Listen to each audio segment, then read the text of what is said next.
Welcome back to the Creepy Files. This image has been spread around the internet for the past year, inspiring lore, short stories, and even video games. Now obviously, all of the stories spread around this image are fictional, but there is something very real about the feeling this image gives you. So let's explore the Backrooms.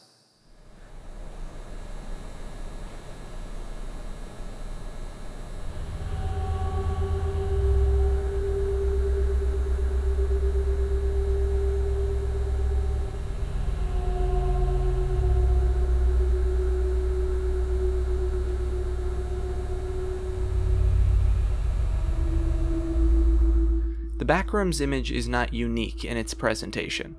The image is what's known as liminal space. The definition of a liminal space is a space between 2 points, or at the threshold of something new. This can be a physical place, a metaphorical place, or a state of being. It's a fairly nebulous phrase, so just think about it as a term for an in-between place. This concept of liminality is really important to the Backrooms and other places like it. You may have noticed these oddly familiar but unsettling images videos going around. There's something about these images that are really reminiscent of the Backrooms, and people seem to be really resonating with these images of liminal spaces. There's a whole subreddit about it, and a small community has gathered around the previously mentioned videos by user David Crypt. While the overall feeling some people get from this is hard to explain, a few have been able to describe it interestingly. If anybody is asking what this feeling is, it's anemoia, feeling nostalgic for something that never happened. Also, canopsia, the disturbing feeling of seeing something that is usually full, now empty. Not sure why, this feels calm to me. It makes me almost feel like crying, but not because I'm sad. You know, this kind of reminds me when I was a kid and I fell asleep while everyone was watching a movie in our living room. When I woke up, it was pitch black and everyone had left me there to just sleep on the couch. Imagine waking up to find out that everybody is gone, and you just take a walk around the places you've been, where you've spent a lot of time having a ton of memories and fun. You just see that everything is just empty with nobody in there. Just to see how people tried to make things happier in this empty place with nobody else than you.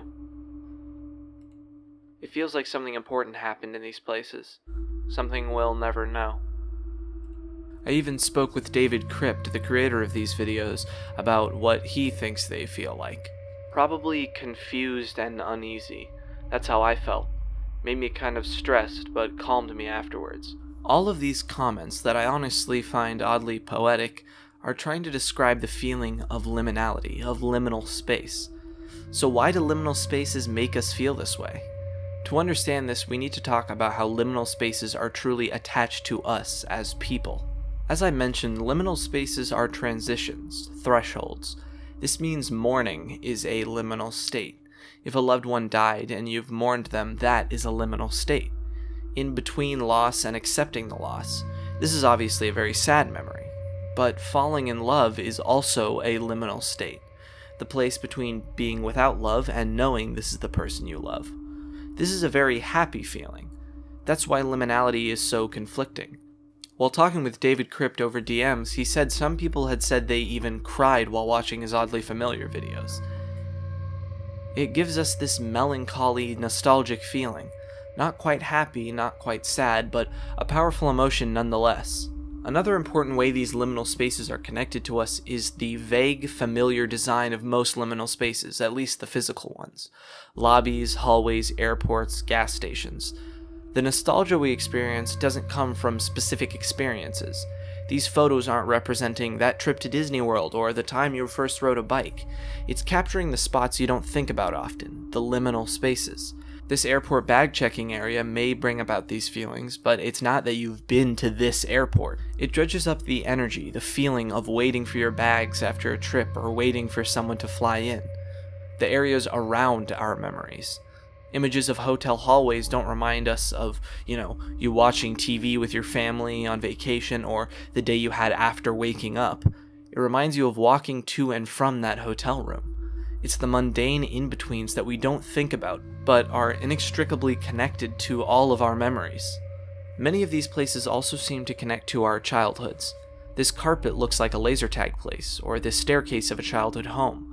Growing up is in and of itself a liminal time between being a little kid and an adult. The pure vagueness and the lack of people or discernible things specific to each place lets us connect our own feelings to them. These areas don't feel like they belong to anyone in particular, and yet they seem familiar, so we think they must belong to us, but we know we've never been there. And this leads us back to the Backrooms. Why are they scary? What makes them so different? Well, honestly, I don't think it's the imagery that does it. I could easily see this in any other oddly familiar compilation. I think what really does it is the text that accompanies it. If you're not careful and you no-clip out of reality in the wrong areas, you'll end up in the Backrooms, where it's nothing but the stink of old moist carpet, the madness of mono yellow, the endless background noise of fluorescent lights at maximum hum buzz, and approximately 600 million square miles of randomly segmented, empty rooms to be trapped in. God save you if you hear something wandering around nearby, because it sure as hell heard you. This backstory of the Backrooms is the reason it's so creepy, but a part of it is because of the concept of liminality. Of course, it comes from video games, claustrophobia, and the fear of the endless, the unknown, but there is an unsettling aspect of liminality. In certain pagan religions, liminal places are perfect for casting spells and speaking with spirits. In general, a lot of elements of the supernatural are liminal in nature. Ghosts are in the space between the afterlife and the living world. Purgatory is the space between heaven and hell. In fact, purgatory seems like a perfect way to describe what the Backrooms is. This endless liminal space, a purgatory between realities, what lies between the cracks.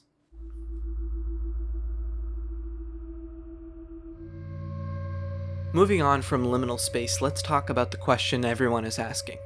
Where are the Backrooms? Where was this photo taken? And in that line of questioning, is it even real? Has it been photoshopped? Is it a 3D render? Tons of communities have built up around finding out where it is. For instance, David Crypt, who I mentioned earlier, has an entire video series about finding out where they came from. And there are plenty of investigations on where they are or how this image was made. At the moment, we don't have a definitive answer. So I want to use this part of the video to call on you, the viewer. If you have any information about where or how this image was taken, let me know and let David Crypt know as well. If we ever figure it out, I'll be sure to make a video on it. Until then, it'll remain a mystery. What did you think of this episode of the Creepy Files? Again, a bit different than my usual stuff, but god, this was fun to make. Let me know what you thought in the comments, and let me know what I should cover next on my Twitter or Instagram. Also, give me a follow on Twitch, I'm planning more stuff over there soon. See you all next time.